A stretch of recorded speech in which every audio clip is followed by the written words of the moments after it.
अंकिता, सततच्या बदलत्या हवामानामुळे होणारे जे काही आजार आहेत जसे सर्दी, खोकला, ताप इत्यादी यासाठी रुग्ण सर्रास ओव्हर द काउंटर मेडिसिन्स घेताना दिसतात.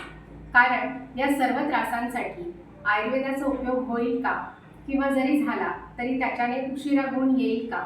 आणि आयुर्वेद हा तर केवळ दीर्घकालीन आजारांसाठीच उपयुक्त असतो, हे आणि असे बरेच गैरसमज रुग्णांमध्ये पाहायला मिळतात. अगं माधुरी, असं अजिबात नाही बरं का. आयुर्वेद शास्त्र हे शरीर, इंद्रिय, मन आणि आत्मा यांना संतुलित ठेवण्यासाठी प्रयत्न करते.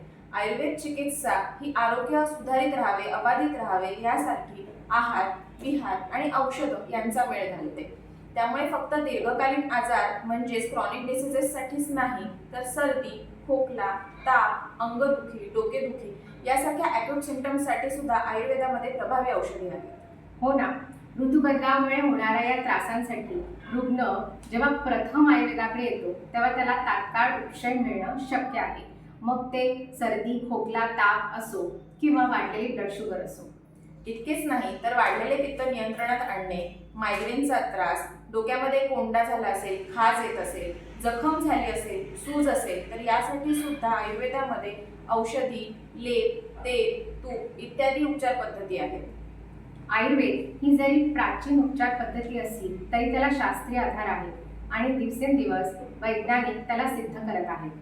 बहुतांश वेळा आयुर्वेदाकडे फर्स्ट लाईन ऑफ ट्रीटमेंट म्हणजेच प्रमुख उपचार पद्धती म्हणून बघितलेच जात नाही. पेशंट आयुर्वेदाकडे येतो तोच मुळी लक्षणे अत्यंत वाढल्यानंतर.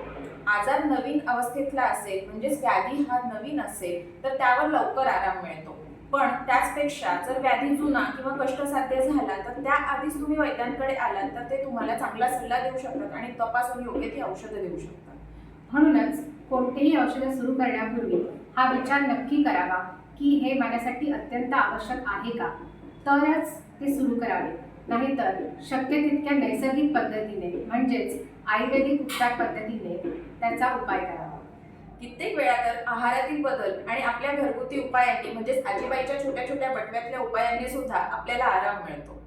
हो नक्कीच. असे सर्व आपल्या आयुर्वेदाबद्दल आपले काही गैरसमज असून असतील तर ते आम्हाला कमेंटमध्ये नक्की कळवा. लवकरच भेटूया पुढच्या भागात. नमस्कार.